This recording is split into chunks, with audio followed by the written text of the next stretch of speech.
মহান ২১শে উদযাপনের আরো খবর থাকছে সংবাদের পরের অংশে। এবার অন্যান্য প্রসঙ্গ। উন্নত মান ও পাকা রঙের জন্য খুলনার ফুলতলার গামছার সুনাম দেশ জুড়ে। এই গামছা তৈরি করে এলাকার প্রায় ৩০০ দরিদ্র পরিবার। সুতা ও রঙের দাম বেড়ে যাওয়ায় উৎপাদন খরচ তুলতেই হিমশিম খাচ্ছেন তাঁতিরা।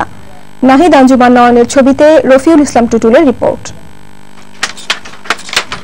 ফুলতলা উপজেলার আলকা ও দামোদর গ্রামের প্রায় প্রতিটি বাড়িতেই কয়েক দশক ধরে চলছে গামছা তৈরির এমন ব্যস্ততা। সঠিক মাপ ও সেরা মানের জন্য এখানকার গামছার চাহিদাও যথেষ্ট। আমাদের গামছার সুতার রং ভালো, সুতা ভালো, গামছার কোয়ালিটি ভালো। দেশের বিভিন্ন জায়গা থেকে এসে আমাদের এই গামছাগুলো নিয়ে যায়। তবে কাঁচামালের দাম বেড়ে যাওয়া এবং ন্যায্য দাম না পাওয়ায় এরই মধ্যে এলাকার প্রায় ১০০টি তাঁত বন্ধ হয়ে গেছে। এতে বেকার হয়ে পড়েছেন বহু মানুষ। অনেকে ব্যান চালাচ্ছে, অনেক মানে কলকারখানা যারা যে জায়গায় কাজ করছে সেভাবে সে জায়গায় চলছে।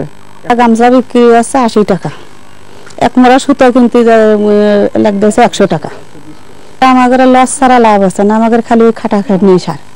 সরকার যদি মনে করেন আমাদের দিকে একটু খেয়াল করে, যে এলাকার রঙের দাম বা সুতার দাম যদি কম দেয়, তাহলে কম করে, তাহলে মোটামুটি তাঁত শিল্প বেঁচে থাকবে।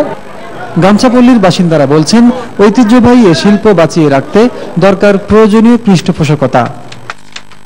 রফিউল ইসলাম টুটুল, দিগন্ত টেলিভিশন, ফুলতলা, খুলনা।